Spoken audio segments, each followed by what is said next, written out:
ધોરણ 6 વિષય ગણિત ચેપ્ટર 7 અપૂર્ણાંક સંખ્યા। આપણે આગળ પૂર્ણાંક સંખ્યાઓ દેખી, હવે દેખીશું અપૂર્ણાંક સંખ્યાઓ ચેપ્ટર 7માં। તમે આગળના ધોરણમાં પણ અપૂર્ણાંક સંખ્યાઓ વિશે ભણી ગયા છો કે અપૂર્ણાંક સંખ્યાઓ કેવી રીતે લખવામાં આવે, તો એમાં અંશ અને છેદ આવે છે। આપણને એ પણ ખબર છે કે છાयांકિત કરેલા ભાગને કેવી રીતે દર્શાવવામાં આવે છે કે એ આપણે ભણી ગયા છે। તો આપણે એના આધારે આપણે આગળ ભણીએ। સ્વાધ્યાય 7.1 દાખલા નંબર 1, છાयांકિત કરેલ ભાગનો અપૂર્ણાંક લખો। એટલે કે આપણે જે ભાગ છાयांકિત કરેલો હોય એ ભાગને શું કરવાનો છે, આપણે અપૂર્ણાંક લખવાનો છે। તો છાयांકિત ભાગનો અપૂર્ણાંક કેવી રીતે લખવામાં આવે છે, તો તમને યાદ હશે કે છાयांકિત ભાગનો અપૂર્ણાંક લખવાનો છે, મતલબ કે આપણે છાयांકિત જે ભાગ છે એટલે કે જેટલા ભાગ છાयांકિત ભાગ છે એના છેદમાં કુલ ભાગ લખવાના હોય। શું કરવાનું હોય, છાयांકિત ભાગમાંથી છેદમાં કુલ ભાગ લખીએ એટલે આપણને શું મળે છે, છાयांકિત કરેલ ભાગનો અપૂર્ણાંક મળે। અહીંયા ઉપર લખવામાં આવે એ અંશ હોય અને નીચે લખવામાં આવે એને શું કહેવામાં આવે છે, છેદ કહેવામાં આવે છે। તો આપણે પહેલી આકૃતિમાં દેખીએ કે પહેલી આકૃતિમાં છાयांકિત ભાગ કેટલા છે, 2। તો અંશમાં શું લખવામાં આવશે, 2, અને છેદમાં શું લખવામાં આવશે, ટોટલ કેટલા ભાગ છે, 1, 2, 3 અને 4। તો છેદમાં શું લખવામાં આવશે, 2/4, એટલે કે પહેલાનો અપૂર્ણાંક થશે 2/4। એ જ રીતે બીજી આકૃતિમાં દેખીએ, ટોટલ કેટલા ભાગ છે, 9 ખાના છે। કેટલા છે, 9 ખાના છે, એટલે કે છેદમાં 9 કેટલા ભાગ છાयांકિત કરેલા છે, તો આ કોર્નરવાળા ભાગ છાयांકિત કરેલા છે, ટોટલ કેટલા છે, 8, એટલે કે 8/9।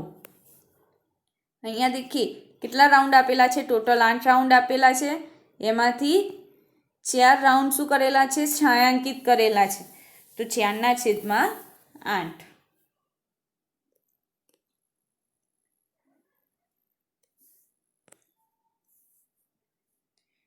ચોથી આકૃતિ, એમાં 4 ભાગ આપેલા છે, એમાંથી એક ભાગ છાयांકિત કરેલો છે, તો જવાબ શું આવશે, 1/4।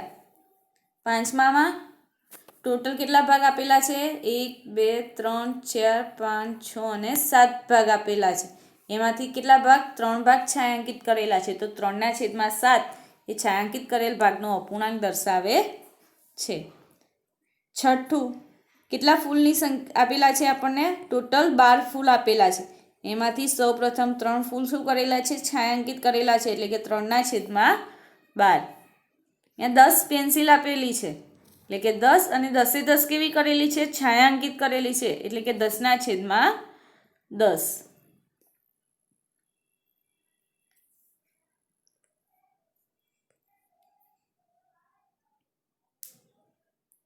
આઠમું, એમાં દેખીએ કે ટોટલ કેટલા ભાગ છે, 1, 2, 3, 4, 5, 6, 7, 8, 9, 9 ભાગ છે, એમાંથી કેટલા ભાગ છાयांકિત કરેલા છે, 4, એટલે કે 4/9।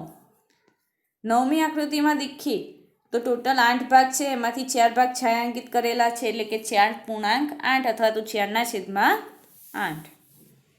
અહીંયા દેખીએ કે 2 ભાગ આપેલા છે, ટોટલ એક જ આકૃતિને 2 ભાગમાં વહેંચી છે, ઊભી રેખા દોરી, સમમિતિની રેખા દોરીને, એમાંથી એક ભાગ છાयांકિત કરેલો છે, તો 1.2 અથવા તો 1/2। દાખલા નંબર 2, આપેલા અપૂર્ણાંક મુજબ રંગ ભરો। હવે શું કરવાનું છે, આમાં ખાના આપેલા છે, એ ખાનામાં આપણે શું કરવાનું છે, રંગ ભરવાના છે, જે રીતના આપણને અપૂર્ણાંક આપેલા છે। પહેલું છે 1/6, એટલે કે 6 ખાનામાંથી એક ખાનામાં રંગ ભરવાનું છે। અહીંયા ટોટલ કેટલા ખાના છે, 1, 2, 3, 4, 5 અને 6 ખાના છે, તો એમાંથી તમે કોઈ પણ એકમાં શું કરી શકો છો, છાयांકિત કરવાનો રહેશે। એ ભાગ શું કરવાનો રહેશે, છાयांકિત કરવાનો રહેશે। એ જ રીતે 1/4, એટલે કે 4માંથી કોઈ પણ એક ખાનામાં શું કરવાનું રહેશે, છાयांકિત કરવાનો રહે। અહીં છાयांકિત કરતા હોય દરમિયાન ધ્યાન રાખવું કે કોઈ પણ રીતે છાयांકિત કરતી વખતે ભાગ શું થાય, બહાર જાય નહીં। 1/3 એટલે કે 3માંથી કોઈ પણ એકમાં રંગ પૂરવાનો છે. તમે પેન્સિલથી શું કરી શકો છો, એને છાયાંકિત કરી શકો છો, એટલે કે પેન્સિલથી શેડ આપી શકો છો.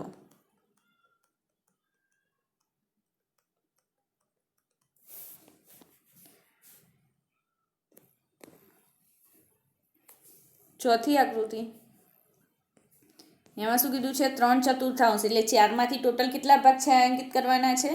3 ભાગ છાયાંકિત કરવાના છે. એટલે કે તમે કોઈ પણ 3 ભાગ હોય એમાં શું કરવાના? રંગ પૂરવાના રહેશે. એ જ રીતે 5મી આકૃતિ, એમાં 9 ખાના આપેલા છે અને એમાંથી કેટલા ખાના છાયાંકિત કરવાના છે? તો 4 ખાના.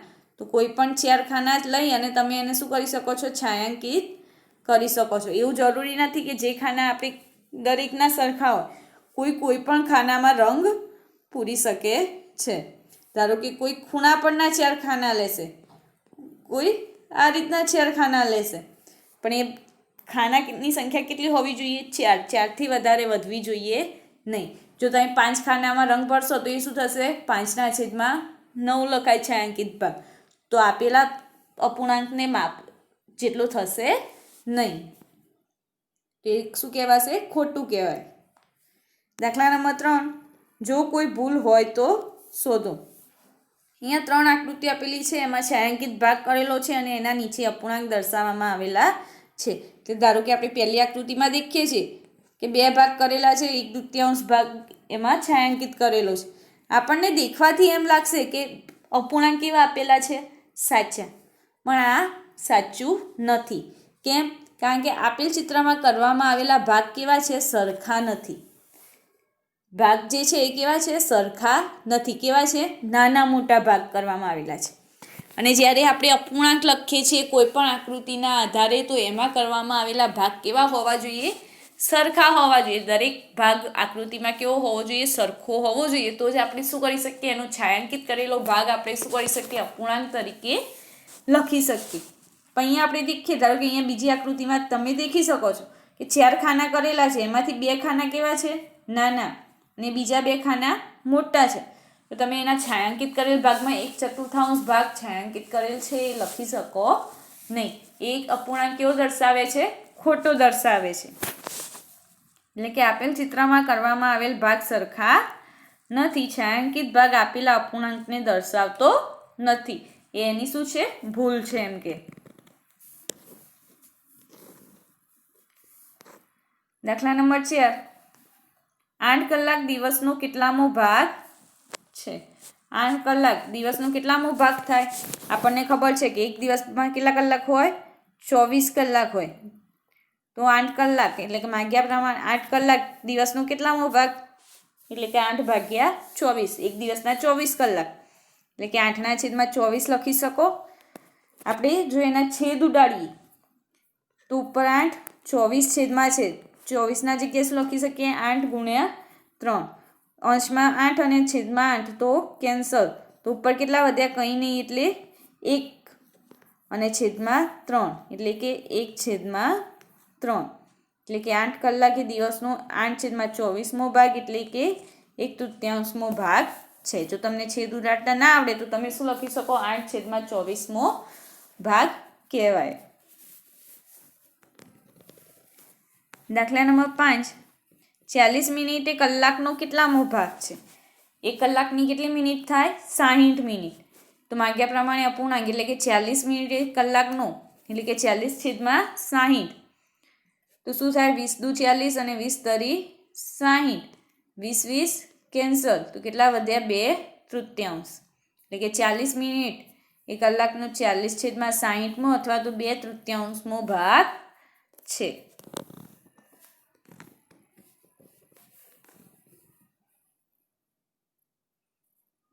દાખલા નંબર 6, આર્યા, અભિમન્યુ અને વિવેક ભોજનના ભાગ પાડે છે. આર્યા 2 સેન્ડવિચ લઈ આવે છે, એક શાકભાજીની અને બીજી જામની બનેલી.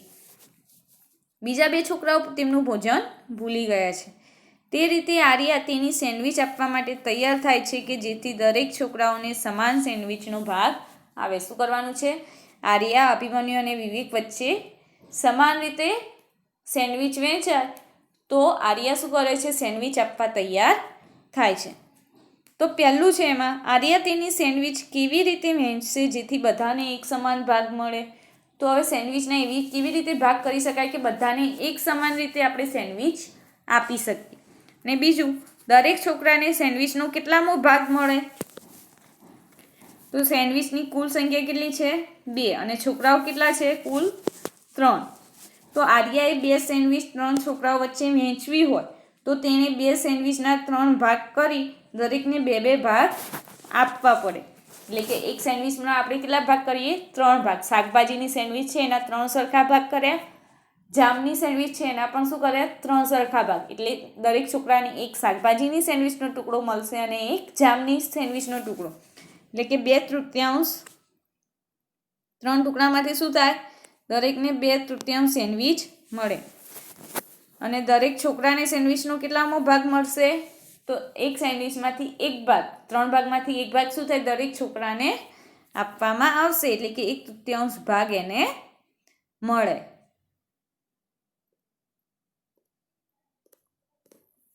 દાખલા નંબર 7. કંચન કપડાને ડાય કરે છે. તે 30 કપડાને ડાય કરે છે. તેણે 20 કપડાને ડાય કરી લીધી. તો તેણે કેટલામાં ભાગના કપડાને ડાય કરી? એને ડાય કરવાના કપડાની સંખ્યા કુલ કેટલી હતી? 30. એમાંથી એને કેટલા ડાય કર્યા? 20.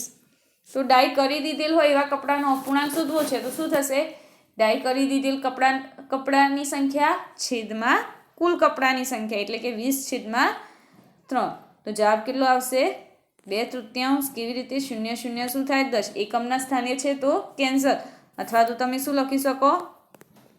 2 × 10 / 3 × 10. 10 ના છેદ ઉઠશે એટલે શું વધશે? 2/3.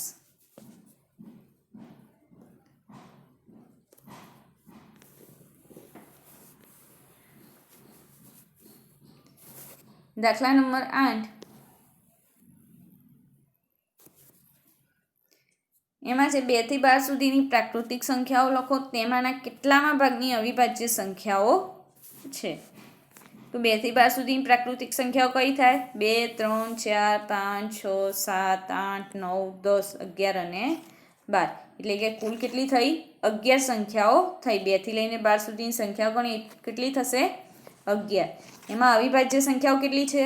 તો 2 3 5 7 અને 11 એ અવિભાજ્ય સંખ્યાઓ કેટલી થઈ? 5. આપણને શું પૂછે છે? અવિભાજ્ય સંખ્યાઓનો ભાગ કેટલો થાય? એટલે કે અવિભાજ્ય સંખ્યાઓનો અપૂર્ણાંક પૂછ્યો છે. તો કુલ અવિભાજ્ય સંખ્યાઓ છેદમાં કુલ પ્રાકૃતિક સંખ્યાઓ એટલે કે 5/11. એ જ રીતે દાખલા નંબર 9. 102 થી 113 સુધીની પ્રાકૃતિક સંખ્યાઓ લખો. તેમાંના કેટલામાં ભાગની અવિભાજ્ય સંખ્યાઓ છે? તો 102 થી 113 સુધીની અવિભાજ્ય પ્રાકૃતિક સંખ્યાઓ 102 103 104 105 106 107 108 109 110 111 112 અને 113. તો કુલ પ્રાકૃતિક સંખ્યાઓ કેટલી થઈ? 12. 112 થી 113 સુધીની અવિભાજ્ય સંખ્યાઓ કઈ થશે? 103 107 109 અને 113. ટોટલ કેટલી અવિભાજ્ય સંખ્યાઓ છે? એમાં 4. તો અવિભાજ્ય કેટલામાં ભાગની અવિભાજ્ય સંખ્યાઓ છે? તો માગ્યા મુજબનો ભાગ અથવા તો અપૂર્ણાંક કયો થશે? કુલ અવિભાજ્ય સંખ્યાઓ છેદમાં કુલ પ્રાકૃતિક સંખ્યાઓ. અવિભાજ્ય સંખ્યાઓ 4/12. દાખલા નંબર 10. આપેલ વર્તુળ જેમાં ચોકડી કરેલ છે તેનો અપૂર્ણાંક લખવાનો છે. વર્તુળની કુલ સંખ્યા કેટલી છે? 8. એમાં ચોકડી કરેલ વર્તુળની સંખ્યા 4. તો માગ્યા મુજબનો અપૂર્ણાંક કેટલો થશે? ચોકડી કરેલ વર્તુળની સંખ્યા છેદમાં વર્તુળની કુલ સંખ્યાઓ. ચોકડી કરેલ વર્તુળની સંખ્યા 4 છે તો 4 છેદમાં કુલ વર્તુળની સંખ્યા 8. દાખલા નંબર 11. કિસ્તીને તેના જન્મદિન પર સીડી પ્લેયર મળ્યું. તેણીએ 3 સીડી ખરીદી હતી અને 5 બીજી ભેટમાં મળી. એના દ્વારા ખરીદી કરેલ સીડીઝની સંખ્યા અને ભેટમાં મળેલ સીડીઝની સંખ્યા કુલ સીડીઝની સંખ્યાનો કયો અપૂર્ણાંક ભાગ દર્શાવે છે. આપણને બે વસ્તુ શોધવાની કીધી છે. એના પાસે કુલ સીડી છે, એમાંથી એને સીડી ખરીદી છે એનો અપૂર્ણાંક કેટલો થશે, અને બીજું છે ભેટમાં મળેલ સીડીનો અપૂર્ણાંક કેટલો છે શોધવાની છે. તો પહેલાં આપણે કુલ સીડી શોધીએ. એની પાસે કેટલી છે? તો ખરીદેલી સીડી છે 3, ભેટમાં મળેલ સીડી 5. તો કુલ સીડી કેટલી થશે? 3 + 5 8. એટલે કે કિસ્તીને ખરીદેલ સીડીનો અપૂર્ણાંક કેટલો થશે? તો ખરીદેલ સીડી છેદમાં કુલ સીડી, એટલે ખરીદેલ 3 અને છેદમાં કુલ 8, એટલે કે 3 અષ્ટમાંશ અથવા તો 3/8. એ જ રીતે કિસ્તીને ભેટમાં મળેલ સીડીઝનો અપૂર્ણાંક, તો ભેટમાં મળેલ સીડીની સંખ્યા છેદમાં કુલ સીડી. ભેટમાં મળેલ સીડી 5 હતી, તો 5 છેદમાં કુલ 8 સીડી, એટલે 5 અષ્ટમાંશ અથવા તો 5/8. દાખલા નંબર 12. એક અપૂર્ણાંક આપેલ છે, તેને જોઈને તમે કેવી રીતે કહી શકો કે આ અપૂર્ણાંક પહેલું તો 1 થી નાનો છે અને બી 1 ને સમાન છે? તમે અપૂર્ણાંક દેખીને કેવી રીતે કહી શકો છો કે આપેલ અપૂર્ણાંક 1 કરતાં નાનો હશે, મોટો હશે કે એના જેવડો હશે? તો આપણે કેવી રીતે કહી શકીએ? જો અંશ એ છેદ કરતાં કેવો હોય? નાનો, તો અપૂર્ણાંક 1 થી નાનો થાય. દાખલા તરીકે 3/5 છે, એટલે કે 3/5 કરો તો જવાબ શું આવે? 1 કરતાં ઓછો આવે. એ જ રીતે જો અંશ અને છેદ બંને સરખા હોય તો અપૂર્ણાંકની કિંમત કેટલી કહેવાય? 1. 6/6 એટલે કે 6/6 કેટલા થાય? 1. એ જ રીતે જો 1 થી મોટો છે એવું તમે ક્યારે કહી શકો? જ્યારે અંશ કેવો હોય? છેદ કરતાં મોટો. તો શું થાય? જવાબ 1 કરતાં મોટો. ધારો કે 5/3, અંશ મોટા, છેદ નાનો. હવે 5/3 કરો તો જવાબ શું આવશે? 5 પોઈન્ટ આવશે, 1 પોઈન્ટ આવશે સમથિંગ. તો એ શું થશે? 1 કરતાં મોટો.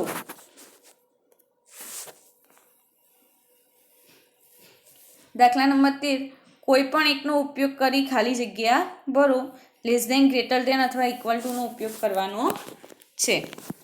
તો તમે આપણે જે આગળ ભણી ગયા એના આધારે જ આપણે દેખીને જ કહી શકીએ કઈ સંખ્યા 1 કરતાં મોટી છે, 1 કરતાં નાની છે. એના આધારે શું કરવાનું? આપણે કમ્પેરિઝન કરવાની છે. તો પહેલું છે 1/2 અને 1/2. અંશ કેવો છે? છેદ કરતાં નાનો. તો આ સંખ્યા કેવી થશે? 1 કરતાં નાની. એ જ રીતે બીજું 3/5, અંશ છેદ કરતાં નાનો, તો સંખ્યા 1 કરતાં નાની. 1 અને 7/8. અહીંયા દેખીએ 7 8 કરતાં કેવા છે? નાના, એટલે કે અંશ છેદ કરતાં નાનો. તો આ બાજુ નાનાની નિશાની. 4/4 શું થાય? જવાબ 1. અને અહીંયા પણ 1 આપેલો છે, તો બંને વચ્ચે શું આવશે? બરાબરની નિશાની આવશે. એ જ રીતે 2005/2005, એટલે કે એનો જવાબ શું આવે? બંને સરખા અંશ અને છે, તો જવાબ 1. અહીંયા પણ 1 આપેલું છે, તો બંને વચ્ચે નિશાની બરાબરની કરવાની આવશે. ધોરણ 6 વિષય ગણિત, ચેપ્ટર 7 અપૂર્ણાંક સંખ્યાઓ. એમાં આપણે દેખીએ શુદ્ધ અપૂર્ણાંક એટલે કેવા અપૂર્ણાંકને શુદ્ધ અપૂર્ણાંક કહેવામાં આવે છે? તો જે અપૂર્ણાંકમાં અંશ એ છેદ કરતાં નાનો હોય તો તે અપૂર્ણાંકને શુદ્ધ અપૂર્ણાંક કહેવામાં આવે છે. જેમ કે 3/4. અહીંયા અંશમાં 3 છે અને છેદમાં 4 છે. 3 એ 4 કરતાં નાના છે, એટલે કે અંશ એ છેદ કરતાં કેવો છે? નાનો છે. તો આવા પ્રકારના અપૂર્ણાંકને શુદ્ધ અપૂર્ણાંક કહેવામાં આવે છે. હવે છે અશુદ્ધ અપૂર્ણાંક. તો કેવા અપૂર્ણાંકને અશુદ્ધ અપૂર્ણાંક કહીશું? તો જે અપૂર્ણાંકમાં અંશ એ છેદ કરતાં મોટો હોય તો તે અપૂર્ણાંકને અશુદ્ધ અપૂર્ણાંક કહેવાય છે. જેમ કે 5/3. તો અહીંયા અંશ એ છેદ કરતાં કેવો છે? મોટો છે. તો આવા અપૂર્ણાંકને અશુદ્ધ અપૂર્ણાંક કહેવામાં આવે છે. શુદ્ધ અપૂર્ણાંકની કિંમત 1 કરતાં ઓછી હોય છે. શુદ્ધ અપૂર્ણાંકની કિંમત શું હોય છે? 1 કરતાં ઓછી હોય છે. જેમ કે શુદ્ધ અપૂર્ણાંક છે એની કિંમતો આપણે અહીંયા શોધી તો એ કેવી મળશે? આપણને 1 કરતાં ઓછી મળશે. જ્યારે અશુદ્ધ અપૂર્ણાંકની કિંમત કેવી હોય છે? 1 કરતાં વધારે હોય છે. આ બધામાં આપણે કિંમત શોધતા હોય તો દરેકની કિંમત કેવી મળશે? આપણને 1 કરતાં વધારે મળે છે. મિશ્ર અપૂર્ણાંક. મિશ્ર અપૂર્ણાંક કોને કહી શકીએ આપણે? તો એક પૂર્ણાંક સંખ્યા અને એક અપૂર્ણાંક સંખ્યાના સરવાળાથી બનતી સંખ્યાને શું કહેવામાં આવે છે? મિશ્ર અપૂર્ણાંક કહેવામાં આવે છે. જેમ કે 3.4 તો આ કેવી સંખ્યા છે? મિશ્ર અપૂર્ણાંક છે. કેમ? કારણ કે આમાં 3 એ પૂર્ણાંક સંખ્યા છે અને 4 એ અપૂર્ણાંક સંખ્યા છે. આપણે મિશ્ર અપૂર્ણાંક આપણને કેવી રીતે મળે છે? તો અશુદ્ધ અપૂર્ણાંકના અંશને ભાજ્ય તથા છેદને ભાજક લઈ આપણે ભાગાકાર કરીએ અને ભાગાકાર દરમિયાન આપણે ભાગફળ, શેષ અને ભાજક દ્વારા મિશ્ર અપૂર્ણાંક આપણે શું કરી શકીએ છીએ? મેળવી શકીએ છીએ. જેમ કે 17/7 કેવો અપૂર્ણાંક છે? અશુદ્ધ અપૂર્ણાંક છે. હવે જો આપણે 17ને ભાજ્ય તરીકે લઈએ અને 7ને ભાજક તરીકે ભાગાકાર કરીએ તો શું આવશે? 7 દુ 14, બાદબાકી કેટલી આવશે? 3. તો 2 એ શું છે? ભાગફળ, 3 શેષ અને 7 ભાજક. એના દ્વારા શું બને છે? 2.3 એટલે કે ભાગફળ લખવામાં આવે છે. મિશ્ર અપૂર્ણાંક બરાબર આપણે શું લખી શકીએ? એને ભાગફળ પૂર્ણાંક સંખ્યા તરીકે, જે આ 3 આપણે લખેલા છે. શેષ એ અંશ તરીકે અને ભાજકને છેદ તરીકે લખવામાં આવે છે. સ્વાધ્યાય 7.2 દાખલા નંબર 1 સંખ્યા રેખા દોરો અને તેના પર બિંદુઓ દર્શાવો. જે રીતે આપણે સંખ્યા રેખા પર પૂર્ણાંક સંખ્યાઓ દર્શાવતા હતા એ જ રીતે આપણે શું કરી શકીએ? અપૂર્ણાંક સંખ્યાઓ પણ દર્શાવી શકીએ છીએ. જેમ કે પહેલી છે 1/2, 1/4, 3/4 અને 4/4. હવે બધામાં છેદ કેવા જોઈએ? સરખા હોવા જોઈએ. જો સરખા ના હોય તો આપણે શું કરવાના? સરખા કરવા પ્રયત્ન કરવા. આપણે દેખીએ બધામાં 4 છેદ છે, ખાલી એકમાં જ 2 છેદ છે, તો છેદમાં 2 લાવવા શું કરવું પડે? તો બંને છેદમાં 4 લાવવા આપણે શું કરીશું? બંનેને ઉપર નીચે 2 વડે ગુણીશું. કારણ કે છેદમાં 2 છે અને 4 લાવવા છે તો 2 × 2 શું થાય? 4 થાય. એટલે કે આપણે ઉપર અંશમાં અને છેદમાં એને બંને જગ્યાએ 2 વડે ગુણીશું. તો કેટલો જવાબ આવશે? 2/4. એટલે કે 1/2 જગ્યાએ આપણે શું લખીશું? 2/4. દરેકના છેદમાં 4 છે તો 0 અને કેવા અપૂર્ણાંક છે? તો 0 થી 1 ની વચ્ચે આપણે કેટલા ભાગ કરીશું? 4 ભાગ કરીશું. જેમ કે 0 પછી 1/4, પછીનો ભાગ 2/4, 3/4 અને 4/4 એટલે કે 4/4 કેટલો થાય? 1. એટલે કે 4/4 ને આપણે શું લખી શકીએ? 1 તરીકે લખી શકીએ. 1/2 એટલે શું થશે? 1/4 એટલે કે એ બિંદુ દર્શાવે છે. સોરી, 2/4 એટલે કે બી બિંદુ દર્શાવે છે. 1/4 એ બિંદુ દર્શાવે છે. 3/4 સી બિંદુ દર્શાવે છે અને 4/4 એટલે કે 1 કહેવાય એ બિંદુ ડી દર્શાવે છે. એ જ રીતે બીજી છે એમાં 1/8, 2/8, 3/8 અને 7/8 છે. તો 0 થી 1 ની વચ્ચે આપણે કેટલા ભાગ રાખીશું? 8 ભાગ કરીશું. એટલે કે 0 થી 1 ની વચ્ચે 8, એમાં 1 બરાબર શું આવશે? 8/8. 0 પછી પહેલો કાપો 1/8, બીજો કાપો 2/8. એ રીતે લખવામાં આવે છે. તો બિંદુ એ 1/8 દર્શાવે છે, બિંદુ બી 2/8, બિંદુ સી 3/8 અને બિંદુ ડી એ 7/8 દર્શાવે છે. ત્રીજું 2/5, 3/5, 8/5 અને 4/5. તો એ જ રીતે આપણે સંખ્યા રેખા દોરીશું. આપણે દેખીએ કે અહીંયા 8/5 એ શું છે?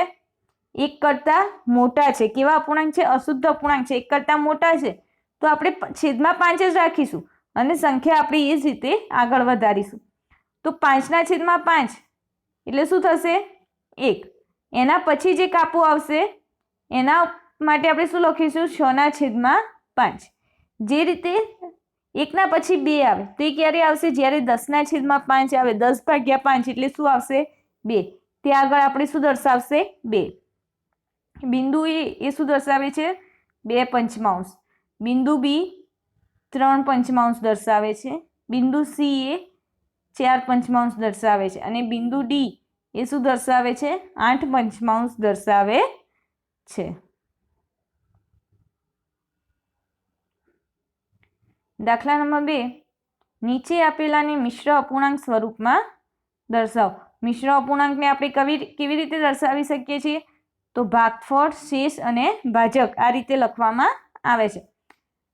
આપેલો અપૂર્ણાંક કેવો છે? અશુદ્ધ અપૂર્ણાંક છે 20/3. તો આપણે શું કરીશું? 20/3. આપણને ખબર છે 3 × 6 18 થાય, એટલે 6 અહીંયા લખીશું અને 18. 20માંથી 18 બાદ કરીએ એટલે કેટલા આવે?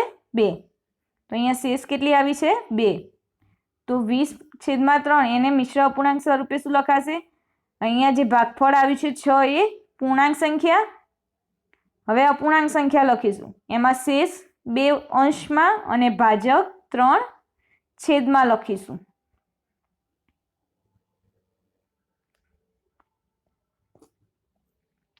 બી 11/5.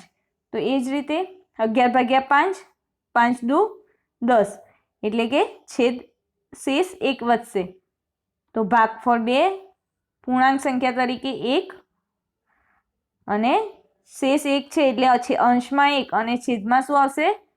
ભાજક 5, એટલે કે 11/5 નું મિશ્ર અપૂર્ણાંક થશે 2.1 પંચમાંશ.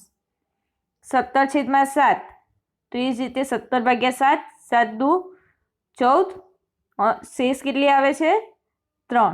17/7 બરાબર શું લખી શકો? 2.3 સતમાંશ. 2 એટલે ભાગફળ, 3 શેષ અને 7 ભાજક.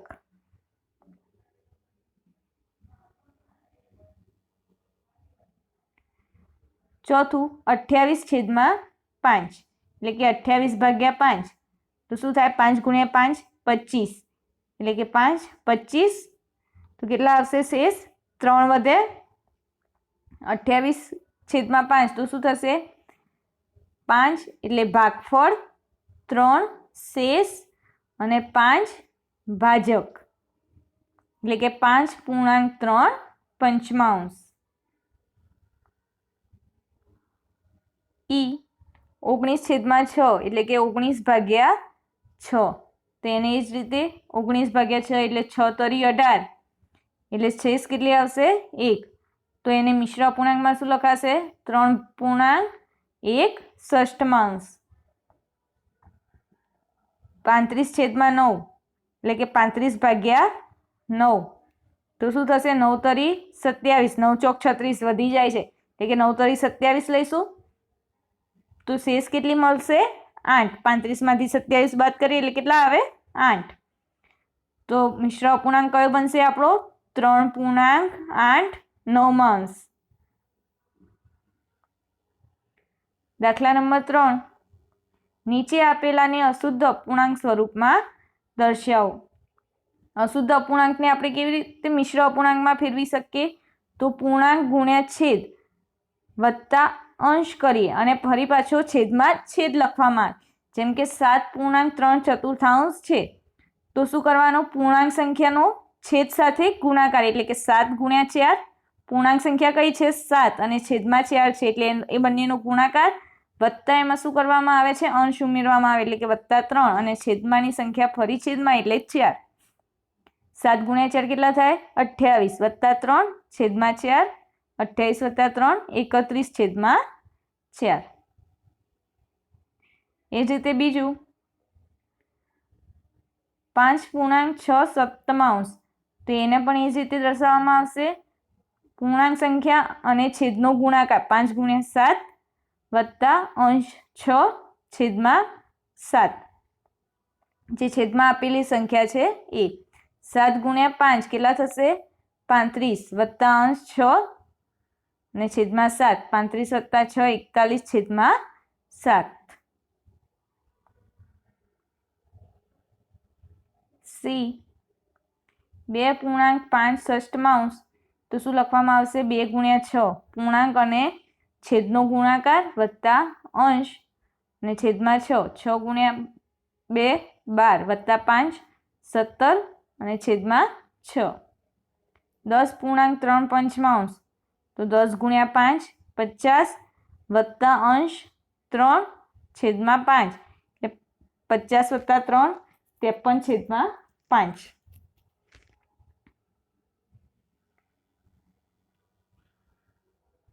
ઈ 9.3 તો શું થશે? 9 × 7 63 + 3 66 અને છેદમાની સંખ્યા 7.